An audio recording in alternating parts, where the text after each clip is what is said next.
पिछले वीडियो में हमने टाइप 1 डायबिटीज़ की जानकारी प्राप्त की।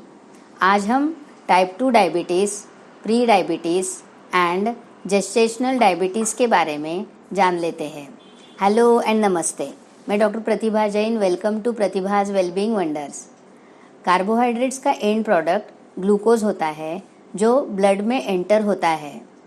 जब ग्लूकोज सेल्स में एंटर होता है तब हमें एनर्जी मिलती है, लेकिन ग्लूकोज को सेल्स के अंदर प्रवेश करने के लिए इंसुलिन की ज़रूरत होती है।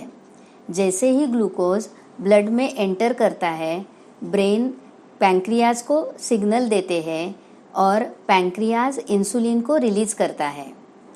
अब यह इंसुलिन ब्लड से ग्लूकोज को लेकर सेल्स के पास चला जाता है। हमारे सेल्स के ऊपर इंसुलिन रिसेप्टर्स होते हैं, यानी इंसुलिन ग्लूकोज को सेल्स के अंदर जाने के लिए चाबी का काम करता है। जैसे ही इंसुलिन रिसेप्टर के पास जाएगा, वैसे ही सेल्स के डोर ओपन होंगे और ग्लूकोज सेल्स के अंदर प्रवेश करेगा और वहाँ एनर्जी प्रोड्यूस होगी। यह सब नॉर्मल बॉडी में होता है। जब इस प्रोसेस में बाधा आती है तो ग्लूकोज का सेल्स में एंटर करना मुश्किल होता है।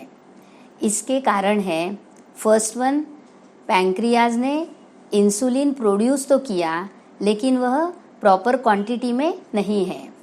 सेकेंड वन, पैंक्रियाज का प्रॉपर फंक्शनिंग नहीं हो रहा है, इसलिए वह सेल्स के अंदर नहीं पहुंच रहा है।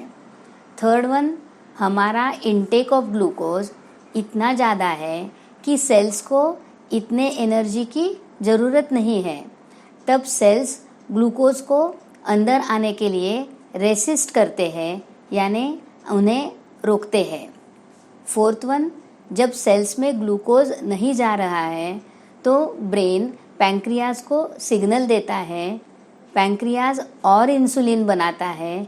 इस प्रोसेस में पैंक्रियाज थक जाता है और इंसुलिन का प्रोडक्शन कम या न के बराबर करता है। ऐसा एक या अनेक कारणों से शुगर का लेवल बढ़ता है, जिसे हम डायबिटीज़ 2 कहते हैं।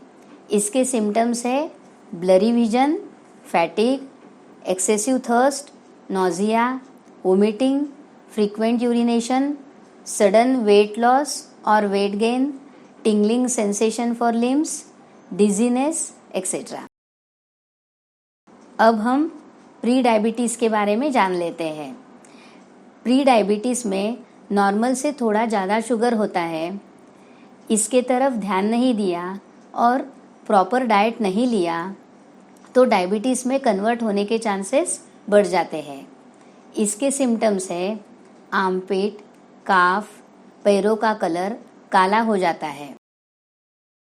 अब हम जेस्टेशनल डायबिटीज़ के बारे में जान लेते हैं। इसे डायबिटीज़ ड्यूरिंग प्रेगनेंसी भी कहते हैं। प्रेगनेंसी के दौरान किसी लेडी को डायबिटीज़ हुआ हो तो डिलीवरी के बाद वह नॉर्मल हो जाता है, लेकिन उस लेडी को फ्यूचर में डायबिटीज़ होने के चांसेस ज़्यादा रहते हैं। यह तो हुए डायबिटीज़ के टाइप्स। डायबिटीज़ से होने वाले प्रॉब्लम्स एंड सॉल्यूशंस को देखने के लिए जुड़े रहे प्रतिभाज वेलबींग वंडर से।